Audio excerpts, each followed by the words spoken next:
Our neocortex, with all of its ration and reason and ego, says, don't be ridiculous. You don't need to run out of here. Nothing's going to happen to you. We talk ourselves out of that sensory place of get the heck out of here, right? Fight this person off, you know? But it's that neocortex that talks us out of it. So the amygdala, in its wisdom, the animal brain in its wisdom, knows to go on, right? The amygdala sends its message for the animal brain to go on and sends its message to the neocortex to shut down. Here's the problem. That's fine. That's fine if it's working in a normal way, so that if our children get afraid, the amygdala goes, they go into fight or flight, and then the threat goes away, and the amygdala goes trails off, and the animal brain calms down, and then the neocortex comes back on board, right? As soon as that animal brain is soothed and in its comfortable place, then the neocortex does come back on board in a more fully functioning way.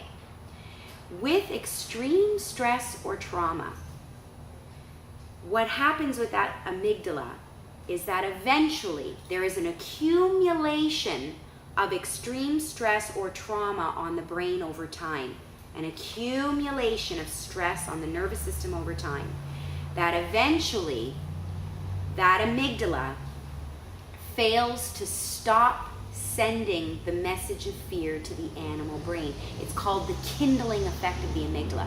What that means is that eventually the amygdala doesn't stop. It turns on and it doesn't turn back off. It keeps the animal brain in a highly aroused fight or flight response, in a survival mode, and it keeps the neocortex shut down. It starts to impair the functioning of the neocortex. It keeps it shut down. So think about that for our little babies and our students, our children, who are living in chronically stressed conditions. I mean, you can throw out there what some of those would be: poverty, homelessness, hunger, goodness, why isn't it all coming to me right now?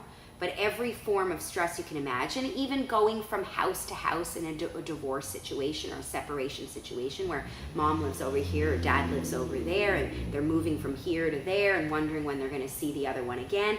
All these parents who are deployed overseas, fighting in wars, witnessing domestic violence. So many of our children are witnessing domestic violence. They're witnessing substance abuse on the part of a parent, right? They're witnessing their parent suffer with chronic illness. When are they going to die? Are they going to be here at the end of the school day? Children are dealing with their own chronic illness. Am I going to die? Do I have to go to the hospital again? What's going to happen next time? I could go on and on about all the ways in which children are chronically stressed or traumatized. And when that happens, when they have these experiences that are prolonged in that way, that amygdala eventually fails to stop sending the message of fear. It stays on in this kindled way, and it keeps the animal brain on and the neocortex shut down. So back to oppositional defiant disorder, right? We want to pathologize this. You give a direction to a child. And if this child has been chronically stressed or traumatized and froze during their experiences, because that's what the animal brain decided would lead to their survival, right?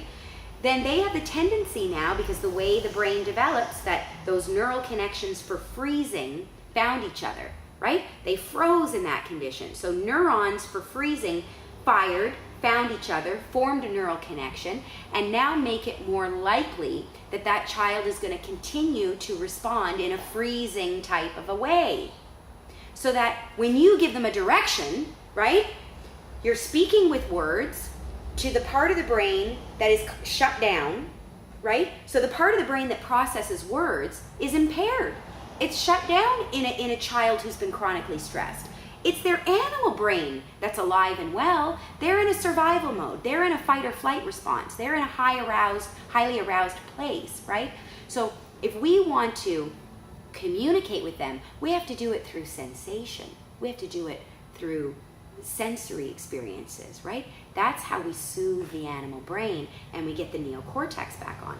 But if we're giving them a verbal command and we're saying, listen, I told you, you need to blah, blah, blah, and they're just sitting there looking at you in this freeze response, we've decided to say, well, how disrespectful, and you're just sitting there, how many times do I have to tell you? And we just get more and more angry, more and more upset. They go deeper and deeper into this freeze because their arousal is getting so high, right? So we call it oppositional defiance disorder when in fact it's a freeze state, right? Or we call this over-aroused place ADHD. We want to give a pill for that. Or we call the under-aroused place depression and want to give a pill. The point being, these are natural responses. This is how the brain and the body naturally respond to feeling threatened by a lot of really unnatural things. Your parents beating each other up is not natural. We don't have babies so that they can witness, so that they can go into a sheer terror state. That's what they go into. It's a state of terror in every cell of their body when they hear the screaming, or they see the things being thrown around the room, or they see, the physical violence, or they see their mom or dad passed out, in front of the toilet, and they don't know if they're dead or alive. This renders them in this state of sheer helplessness. That's a natural response of their brain and body to go into that place. It should not be pathologized, but that is what we're doing when they're over-aroused, under-aroused, or really shut down. We want to label it, we want to medicate it, and what we're now witnessing is how way off the mark that is. Because here's the truth. Here's what we know. Trauma can be healed. The effects of stress and trauma can be healed, period.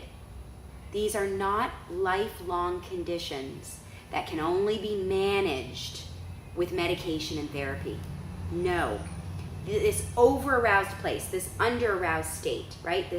All of these behaviors here that are out of that zone of optimal arousal can be healed, right? We can bring our children, and us for that matter, we can come back in to the zone of optimum arousal with very specific kinds of interventions. And when we do intervene in a specific kind of way, we go back into the zone. We re-stimulate self-regulation, and all those so-called symptoms go away. Those so-called pathological disorders go away. We don't need medication. We don't need lifelong therapy. We need specific intervention that will get us back into that healthy zone where self-regulation becomes automatic once again, and all of learning and adaptive prosocial behavior and healing is possible. So that's a message that needs to get out there in a big way. We've got to stop pathologizing, get the right kinds of intervention going so that this very important capacity of self-regulation is restored, right? So I'm talking about transformation. I'm not talking about coping, right? Well, a lot of people talk about coping. Coping keeps us in our status quo in a way. It's like we just sort of want to get through the moment or get through the day. I'm talking about transformation. I'm talking about, healing so that our nervous system goes from being in this really tight, terrified place to a really open, fluid, receptive, beautiful, comfortable place again, where we don't, we no longer respond in these overreactive or disproportionate kinds of ways, right? That's what we're seeing now. And it's not just what we're seeing in the schools with our children. We need to get real that we all react in disproportionate ways until we're in our own zone as parents, as educators, as healers. We're absolutely useless to our children. So we can't just be talking about this in terms of that's what we're dealing with in the schools with students. It's true that this is a cultural, societal problem that we're having, that we're all running from our trauma. We're all medicating our stress. We're all over pathologizing and labeling and popping a pill. We're all doing it because we've bought into this idea that these responses can't be healed. And so they can. They absolutely can. We just need to know how.